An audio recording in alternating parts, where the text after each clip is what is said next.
শেখ ঈদে মিলাদুন্নবী সাল্লাল্লাহু আলাইহি ওয়াসাল্লামের দিবসে আমল করার সুন্নত পদ্ধতি কি?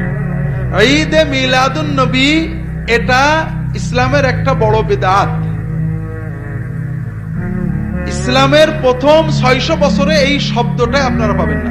আজকে আমি জামে মসজিদে যেহেতু আলোচনা করেছি, এখানে বিস্তারিত বলবো না। রাসূলুল্লাহ সাল্লাল্লাহু আলাইহি ওয়াসাল্লাম থেকে সাহাবীগণ 600 বছর সিরাতুন নবী, সাহাবী তাবী, 4 ইমাম আবু হানিফা, আমাদের আব্দুল কাদের জিলানী, কি বলে ইমাম গাজালি সহ সবাই, তারা কেউ মিলাদুন নবী পালন করেনি, সিরাতুন নবী পালন উদযাপন আলোচনা করেছেন, এবং সেটা সারা বছর। এই জন্য রবিউল আউয়াল মাসে ঈদে মিলাদুন নবী পালন করাটা ইসলামে প্রবেশ করেছে রাসূলুল্লাহ সাল্লাল্লাহু আলাইহি ওয়াসাল্লামের ওফাতের 600 বছর পরে। তবে রাসূলুল্লাহ সাল্লাল্লাহু আলাইহি ওয়াসাল্লামের মিলাদ পালনের সুন্নত পদ্ধতি হলো মিলাদ দিন না বার, সোমবার প্রতি সপ্তাহে।